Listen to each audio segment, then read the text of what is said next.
Previously on the Lobby USA, Noah Pollack from the Emergency Committee for Israel tells supporters how to describe the BDS movement.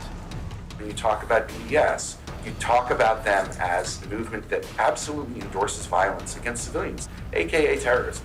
Why they're doing this? They always try to connect us, to connect dots that they don't exist. In the final episode of the Lobby USA, a look ahead. After half a century of Israeli occupation, hopes that a peace deal could create two states in the lands of historic Palestine are fading fast. So how will the lobby respond? Our man on the inside finds out.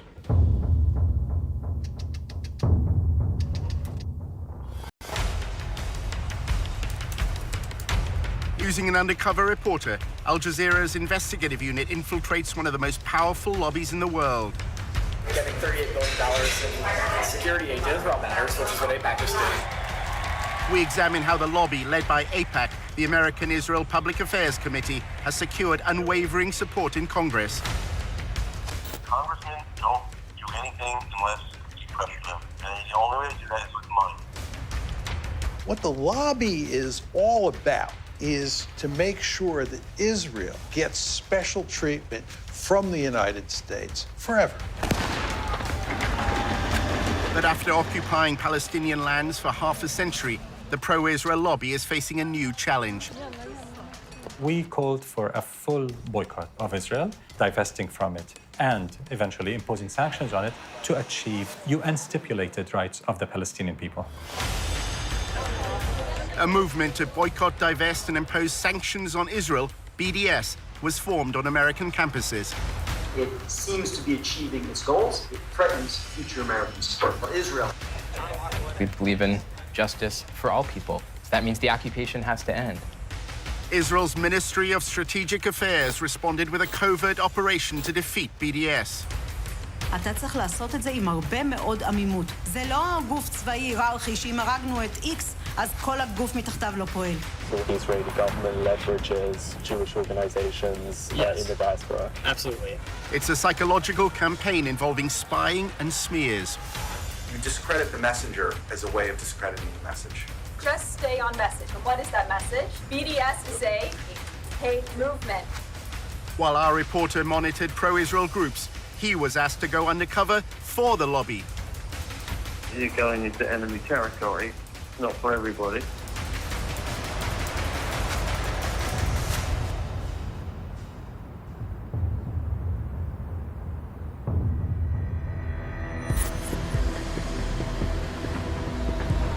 Our undercover reporter was attending a dinner at the annual conference of the Israeli-American Council in Washington. He met an American involved in the Israeli government's anti-BDS campaign. In my job, I get to work with every major news network, and I don't even do media. I do academic work.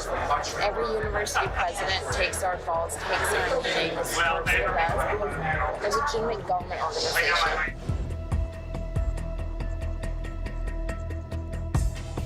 The discussion was dominated by the boycott, divestment, and sanctions movement. So many organizations focus on BDS. But for the most part, when it comes to BDS, we're very behind the scenes. I'm meeting with university presidents, faculty, students, but what they're doing is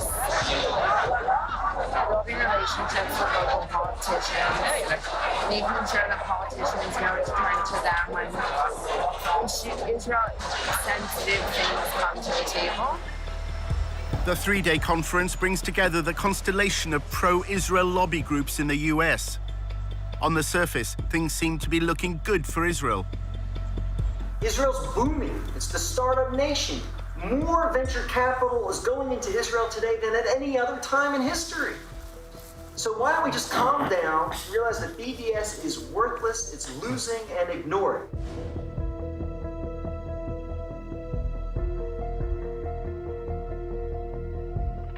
I don't think BDS was ever supposed to be about getting colleges to take their money out of Israel. So if we focus on the dollars, we could feel really good about ourselves.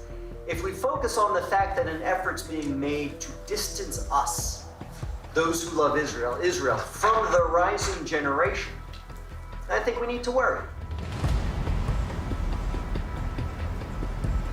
When you get to the millennials and the students, it's a bad situation. And it's getting to the point now where the majority is more favorable towards the Palestinians than the Israelis. While numerous speakers discussed ways to combat BDS, the lack of civil rights for Palestinians living under Israeli control was not raised. Nobody talks about the reason why BDS exists at all. What's the model for the BDS movement? The model is South Africa. So, was that a bad thing to do? An apartheid regime which denied equal rights to black South Africans was weakened and ultimately collapsed after a global economic and political boycott. They're worried that the BDS movement will get to the stature that the South Africa boycott got to. So they're trying to stop it now. Imagine if the apartheid regime of de Klerk were able to have a lobby in America that it was a crime to support that boycott. Imagine that. For nearly 2 decades, Israel's occupation was portrayed as temporary, while both sides pursued what's called a two-state solution. The two-state solution. This is where the Palestinians get a state of their own in the occupied territories, i.e. the West Bank and Gaza. But there's a problem. Jewish-only settlements have continued to grow within the boundary of a proposed Palestinian state. Successive US governments have openly doubted whether a viable Palestinian nation is either possible or necessary. The settler agenda is defining the future of Israel, and their stated purpose is clear. They believe in one state, Greater Israel. In fact, one prominent minister declared just after the US election, and I quote, "The era of the two-state solution is over." I'm looking at two-state and one state, and I like the one that both parties like. I'm very happy with the one that both parties like. I can live with either one. If the choice is one state, Israel can either be Jewish or democratic. It cannot be both. More and more people are beginning to buy into the argument that Israel is turning itself into an apartheid state. It used to be the case that the word apartheid was never used with Israel. In order to discredit the apartheid label, the lobby has launched a campaign to try to co-opt black South Africans. Black South Africans who were apartheid activists, who were brought to Israel, saw the reality, came home angry at BDS. They felt lied to. They felt that someone had tried to steal their narrative.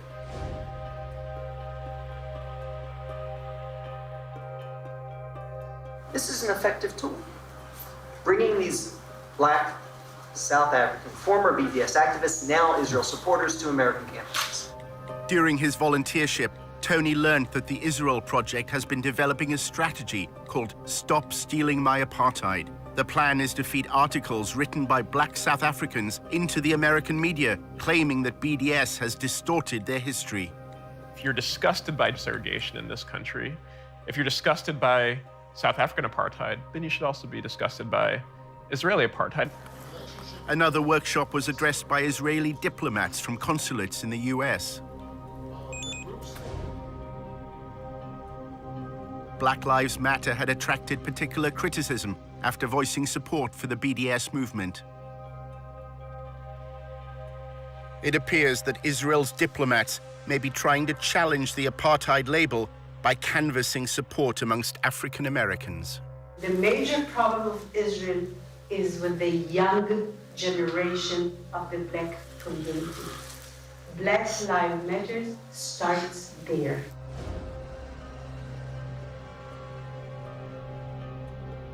I had last week a dinner, sit-down dinner at my house with 40 people, which are considered the leadership of the black community, and the very important people.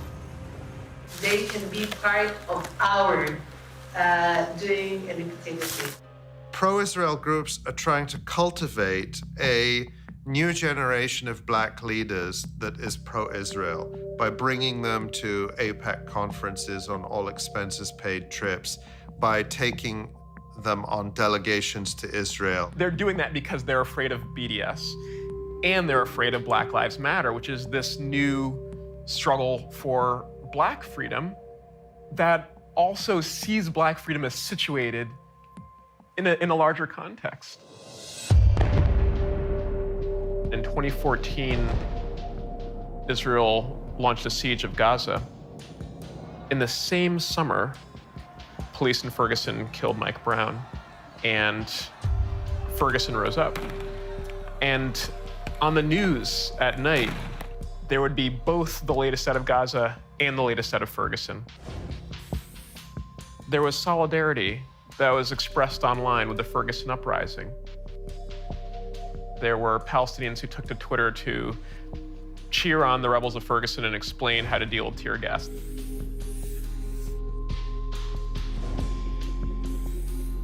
Israel's diplomats have responded by evoking the legacy of Martin Luther King, claiming that the campaign for Palestinian civil rights bears no resemblance to the civil rights movement in America. Dr. Clarence B. Jones, who wrote the draft speech for Martin Luther King, I Have a Dream. He was his lawyer, he was his close friend. He's somebody that I reached out to. He became a very close and personal friend.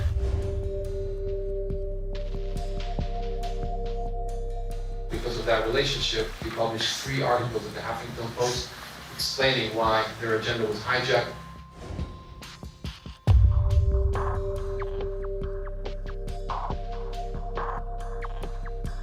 Martin Luther King will turn in his grave if he saw the anti-Israel tendencies or policies that are starting to emerge within Black Lives Matter. There's something on one hand laughable about it, but there's something also really insidious about this. You're using the credibility of a freedom struggle to try to oppose another freedom struggle. And I think that that's appalling. Soon after Black Lives Matter declared support for BDS, a fundraiser at a New York nightclub was suddenly cancelled. The venue's management said it didn't approve of the movement's stance on Israel. Tony was told by his boss, Eric, that the Israel Project was behind the decision. I don't know if you saw, but this club, ditched a Black Lives Matter event.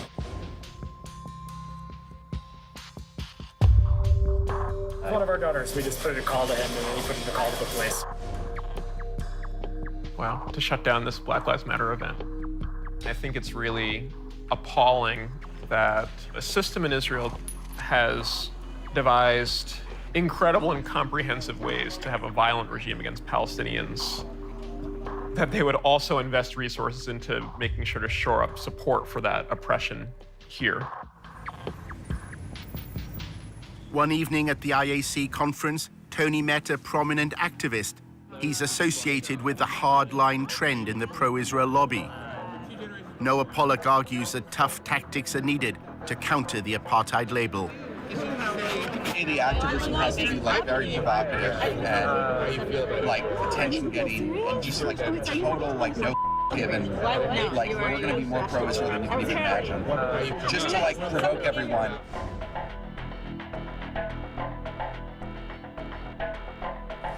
Pollock believes the American public, unlike those in Britain, will accept his gloves-off strategy.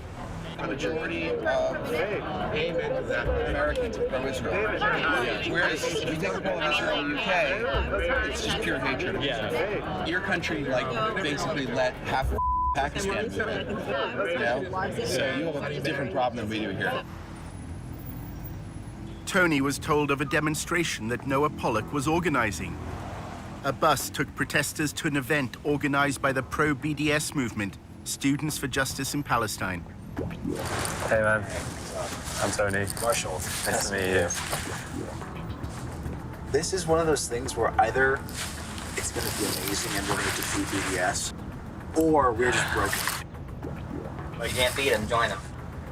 I'm obsessed with winning, so I just want to win. So I want to win something. They don't win anymore. The protesters are on a fellowship program run by a conservative think tank called the Hoover Institution. The whole fellowship is describing it as you guys are being foot soldiers of the conservative movement. This is actually the first foot soldier activity that I think we've been forced to do. Tony, what's your connection to the conspiracy that we're all part of? Yeah, the Israel Project. So you can't not come. Their plan is to disrupt the National Conference of Students for Justice in Palestine. Marshall said that the pro-Israel protest had been poorly planned. It's a very fly-by-the-pants procedure. It was basically just like Noah Pollock coming and being like, look, there are these jihadis who basically support suicide bombing, and they're at a campus, and you have to stop them.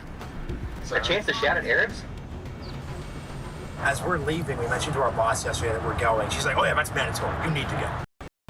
While they've been told they have to take part in the protest, not everyone on the bus is convinced it's good for their reputation. Do you know what my worst nightmare is? I'm actually not kidding. It's a photo of Dion and I together, and we're just like clearly identifiable. And they're like, "Oh, who are these like traitors who sold out to the Jewish conspiracy for money?" I'm like, "We did. We cost $50,000 plus benefits." As the bus leaves, they discuss whether there's any point in staging the protest. I'm just skeptical. Of using the protesting tactic against them? That's not our demographic. They don't like The reason protests work is when like the people involved really care about it and like want to be there. But then what are we supposed to do? Because they keep existing and they keep expanding, and no matter how many lawmakers come out against BDS, they keep growing. Well, no, you're right. Like, we should do something, but at the end of the day, like, the notion that the right is ever going to dominate any sort of campus protest is ridiculous. You can't just let them. No, I'm not saying that. I'm just saying. And that's what happened. If I were a high-level Jewish donor, I would be like a little more realistic about the expectations. So what would you do if you were a high-level Jewish donor? I continue to do what you're doing, which is focusing on the actual power structures in themselves. Like, the reality is there's not a single college president in this country that would actually sign BDS. There is not a single... They all allow SJP to exist on their campus. Because of free speech, they cannot let them. So what are they supposed to do about it? When a protest is sponsored and organized by outsiders, but made to appear like a popular grassroots movement, it's known as astroturfing. They did a really job of getting me excited to show up and protest. It's kind of the way you're putting it kind of sounds a bit like astroturfing. No. This is astroturfing. No, this is actually the definition. There's a bus. What does that mean? So it's when you set up things. It's the difference between grassroots and astroturf. You're taking corporate money and you're manufacturing the image of a grassroots movement with corporate money by basically paying people to appear as activists. It just shows how little actual grassroots power they have and how all of their power is at the top. It's not that astroturfing is wrong, it's just that like your astroturf has to be like committed. You shouldn't have fellows saying, like, honestly, this is bad for my political career. The bus arrives at George Mason University, where Students for Justice in Palestine is holding its national conference. But the protesters can't find the conference hall. They just pull over and ask, hey, where are all the jihadis? The driver sees two students and stops to ask directions. One is wearing a headscarf. Wait. Oh, no. Come on. What? We're like, back to DC! Back to DC! I believe the comments said. Okay. No, go. Excuse me? Do you know where the Johnson Center is?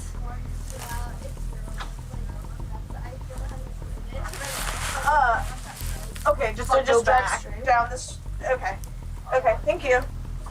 That was problematic. So this is off to a good start.